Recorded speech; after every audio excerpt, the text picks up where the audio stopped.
Hi, I'd like to deliver a short training about the safe handling of passengers with motorized scooters and wheelchairs. So as you know, there has been some recent incidents, including the death of a passenger in the loading and transport of passengers with motorized mobility devices. So as a result, CPVV has issued a safety alert to all duty holders, and that includes drivers as well as owners, so that the risks to passengers will be reduced and passengers will be able to be transported safely. So the risks are four. One is improper loading and offloading of mobility devices. Secondly is improperly securing the wheelchair or the scooter in the vehicle. Third is passengers not being secured in the proper seat with the proper safety belts.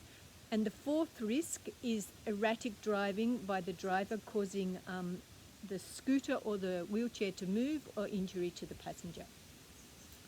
So in order to reduce these risks, I'm just going to talk about those measures that the drivers can take to reduce the risks. So in loading and offloading, the drivers should know the correct procedures and they should follow them. They should be alert and assess any possible dangers or risks around them. They should choose a proper location for loading and offloading that's level and where the mobility devices can be manipulated. They should ensure that the device is appropriate for loading into their vehicle, that the hoist can take the weight of the scooter or the wheelchair, and that it can be lifted properly and safely into the vehicle. They should communicate directly and very clearly with instructions to the passenger on what to do. The wheelchair brakes or the device brakes should be on, and the power of motorized scooters and wheelchairs must be off before the hoist is raised. The tailgate of the hoist must be able to be shut while loading and offloading. And lastly, that the hoist must be inspected and serviced every 6 months, and evidence of this must be kept in the vehicles for viewing at all times. Now, the second risk is improperly securing the scooter or wheelchair during transport.